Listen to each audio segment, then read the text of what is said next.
muito obrigada por aceitar esse convite para conversar com a gente sobre esse assunto que é muito importante para muitas mulheres, né? O mês anterior foi o mês das mulheres, eu acho que é bom a gente já pegar esse gatilho, né? Porque todos os dias é o Dia das Mulheres, mas é muito especial a gente trazer assuntos importantes como esse, especialmente perto de um mês das mulheres. Muito bem-vinda, eu quero que você se sinta à vontade nessa live.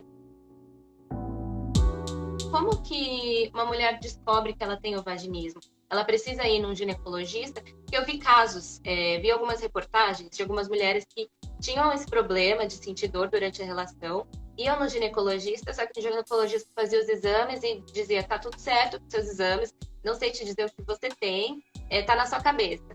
Como que funciona esse diagnóstico? Então, o que que acontece?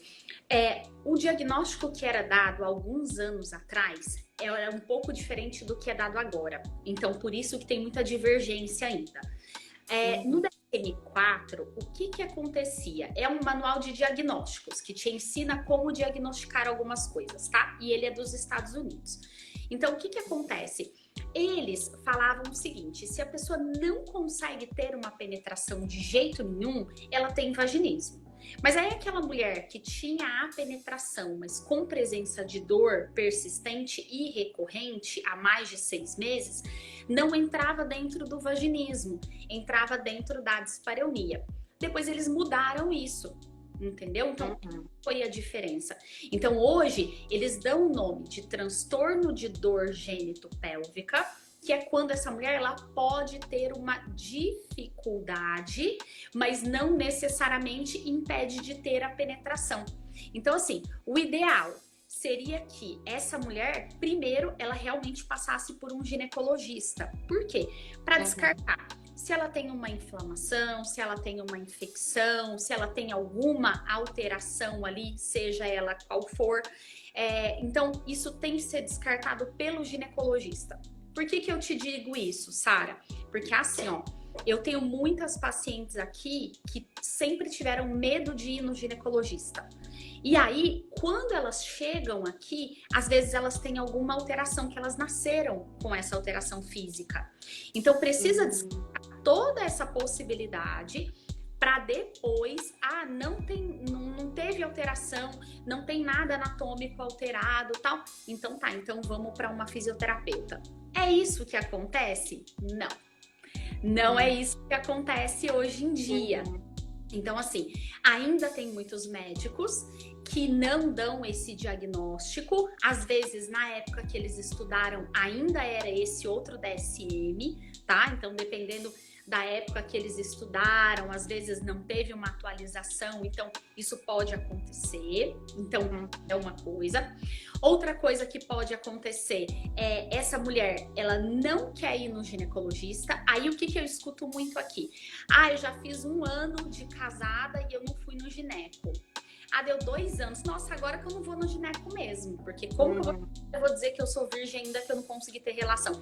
E assim os anos vão passando. Então é muito comum a gente escutar isso aqui no consultório. Outra coisa é o seguinte, as meninas mais novas hoje já vão tudo pra internet. Então, assim, uma grande parcela das minhas pacientes, elas primeiro vão na internet, tem lá ler tudo sobre o assunto e às vezes elas já chegam direto aqui para mim.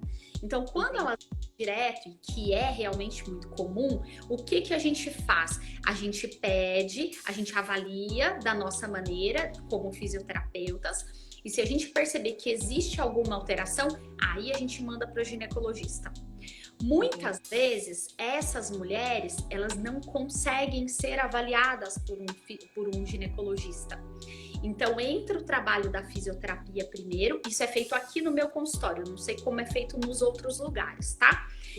Esse foi o protocolo que foi criado aqui. Então, o que que a gente faz? Chega num determinado momento do tratamento de fisioterapia, a gente indica a paciente para um ginecologista.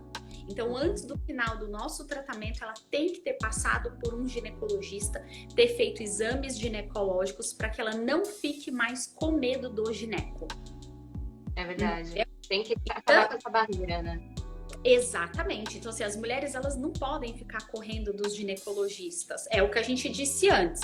Não é para ser uma coisa de outro mundo, dolorido, nem nada disso. É vergonhoso? Sim, né? É uma pessoa que você não conhece, você tá deitada em posição ginecológica, mostrando a tua vulva, a tua vagina para alguém que você não tá interessado. Então, assim, não é uma situação que é gostosa, né? Não é gostoso.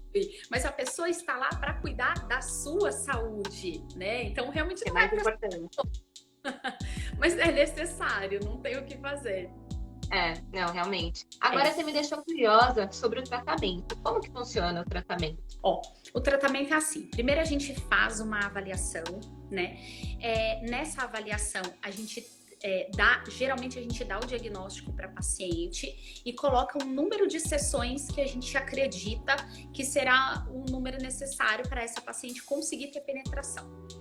Ou qualquer outro objetivo que ela tenha também, né? Como colocar um absorvente interno, fazer um exame ginecológico. Geralmente a gente coloca esses 3 objetivos. E aí, essa paciente inicia o tratamento, onde a gente faz massagem perineal. Então, é um tipo de manipulação que se faz dentro do canal vaginal. Então, sabe quando a gente tá dura aqui, que a gente aperta e a gente tá tudo... É a mesma coisa que a gente sente dentro do canal da paciente. Não tem diferença. Só é uma outra localização.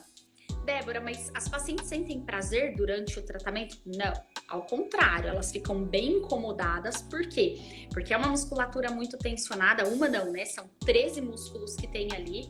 Então, essa musculatura está muito tensionada, então as mulheres geralmente sentem incômodo, a gente dá algumas pausas para que elas respirem e tudo mais. Então, isso é a parte da massagem perineal.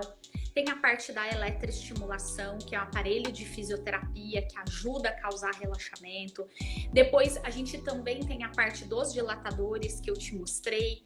Tem a parte que algumas mulheres, elas têm dúvidas sobre sexualidade, então a gente tira todas as dúvidas, às vezes sobre sexo oral, sobre a masturbação. Algumas têm um olhar um pouco vergonhoso para masturbação, então a gente tenta modificar isso, fazer com que essa gente olhe a sexualidade e olhe o sexo de uma forma um pouco mais natural. Então a gente vai associando alguns exercícios que ela tem que fazer em casa também para melhorar a percepção do próprio corpo, a percepção pélvica, para entender que momento que ela está em contração, que momento que ela está em relaxamento. Porque existem alguns exercícios que até são mais conhecidos de você produzir contração. Você fica fazendo fortalecimento. Mas isso, ele é extremamente importante, mas ele não serve para todas as mulheres. E o ideal é que seja avaliado por um fisioterapeuta pélvico, justamente para você saber o que você pode fazer para não te prejudicar. Ah, Débora, eu tenho incontinência urinária. É diferente do que a gente faz aqui na clínica. Então, são coisas diferentes, são disfunções diferentes que precisam ter um olhar específico. O tratamento em torno ali, geralmente são uma vez, a sessão é uma vez por semana, então é semanal. Então gira em torno de uns 2 meses. Em alguns casos dá pra gente acelerar um pouquinho, em outros casos, dependendo da evolução da paciente, é um pouco mais demorado.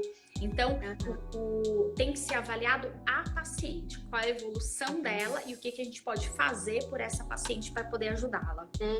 E o tempo, eu achei até, você falou 2 meses na média, né? É um tempo relativamente rápido, né? Para resolver um problema que às vezes a mulher passa anos da vida dela sofrendo, com medo de procurar um profissional e acaba não resolvendo em 2 meses. Olha isso, você pode, né, resolver sua vida ali com seu parceiro.